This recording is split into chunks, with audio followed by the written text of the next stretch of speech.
Reducing greenhouse gas emissions is an essential step to stabilising our global climate and providing human beings and pretty much all the other species on the planet with a pathway to a long-term livable future. It's non-negotiable. Even if you think you're the best deal maker in the world, there is no negotiating with nature. The art of the deal here is to work with nature, not against it. Currently we're doing a really crap job of that, and our emissions are going up, not down. And that's a rant that I've enthusiastically embarked upon in many a previous video. But according to the Intergovernmental Panel on Climate Change, and just about every climate scientist on Earth, even if our emissions were going down, that still wouldn't be enough to keep us out of existential bother. We're apparently going to have to be removing great dollops of carbon dioxide back out of the atmosphere as well. And that's spawned a whole raft of concepts, all of which are theoretically and technically feasible, but most of which range from extremely challenging to downright batshit crazy. So I wonder what you might make of this latest idea. How about we chop down a few billion trees a year from the vast forests up in the Arctic region, pop them all into the Arctic Ocean where they'll sink down to the seabed, and then grow more trees in their place? That'd be alright, wouldn't it? Wouldn't it?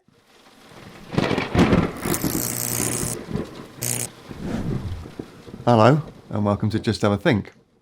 So what's this all about then? Well, according to a group of researchers at the University of Cambridge in the UK and several other European academic institutions, sinking enormous quantities of timber into the deep, cold, oxygen-poor waters of the Arctic could theoretically lock away massive amounts of CO2 for centuries, maybe even millennia. The findings are outlined in this paper published in the highly respected scientific journal Nature in January 2026. Wood contains a lot of carbon, as I'm sure you know. When a tree dies on land, microbes and fungi break it down, and most of that carbon goes straight back into the atmosphere as carbon dioxide.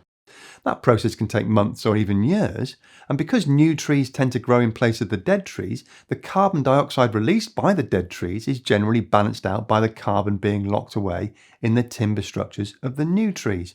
And voila, a nicely balanced carbon cycle, thank you very much. But human activity has disrupted that cycle.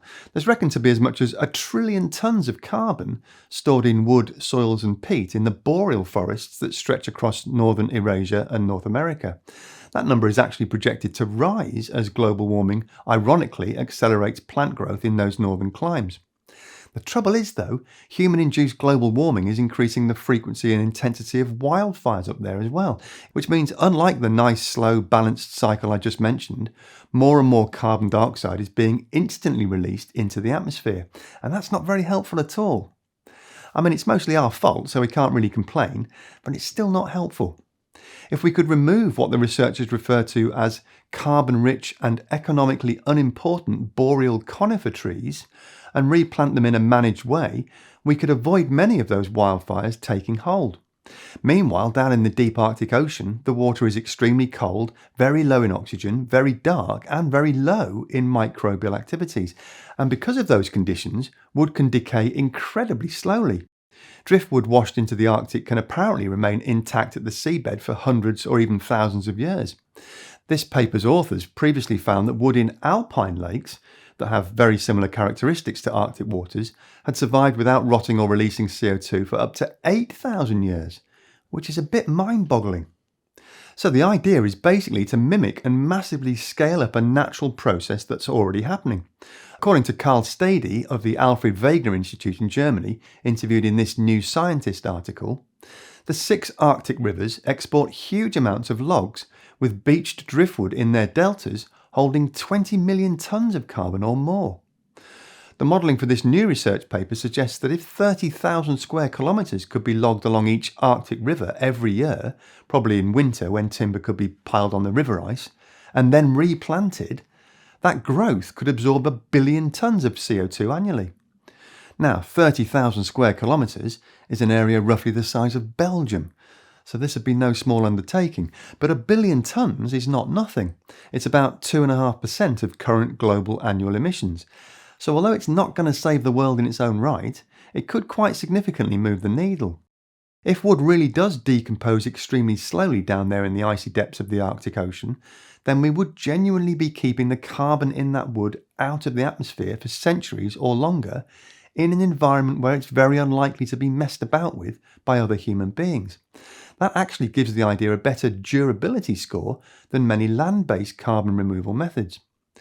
Wood is, of course, a natural material, so there's no need for massive purpose-built industrial machinery other than chainsaws, lifting equipment and boats on rivers. There'd be no sorbents, no inefficient capturing technologies, and none of the complex chemistries found in direct air carbon capture and storage, or DACs. It would basically be accelerating a process that already forms part of our planet's natural balancing systems. Sinking trees in the Arctic does involve removing trees, but as long as the same species of tree is immediately replanted in the same place, then it could, in theory, be a sustainable long-term solution. And the researchers argue that using rivers to transport the logs could reduce energy needs significantly and make this a much, much cheaper solution than trying to suck carbon dioxide out of the air with literally millions of giant vacuum cleaners. That's where the good news ends, though, unfortunately, because we have to consider the downsides as well, don't we? And there appear to be plenty of them. First of all, dumping millions of tons of timber down onto the Arctic seabed would undoubtedly change those ecosystems.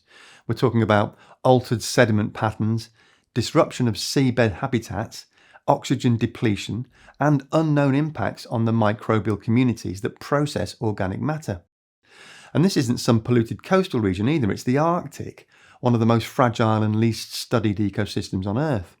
The World Resources Institute, in a review of ocean-based carbon dioxide removal, emphasises that almost all such approaches carry large ecological knowledge gaps and that we should be taking a precautionary approach regarding the environmental and social risks of ocean carbon dioxide removal.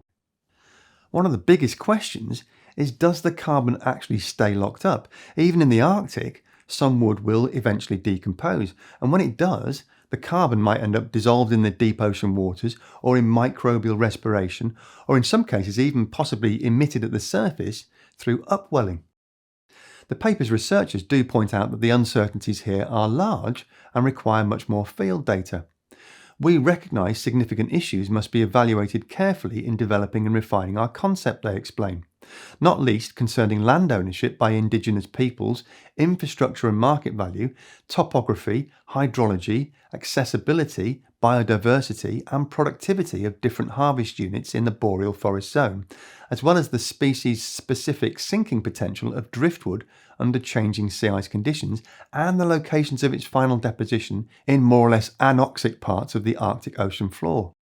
Geopolitical questions concerning different cost factors and ownership rights of the Arctic Ocean floor would also need to be addressed.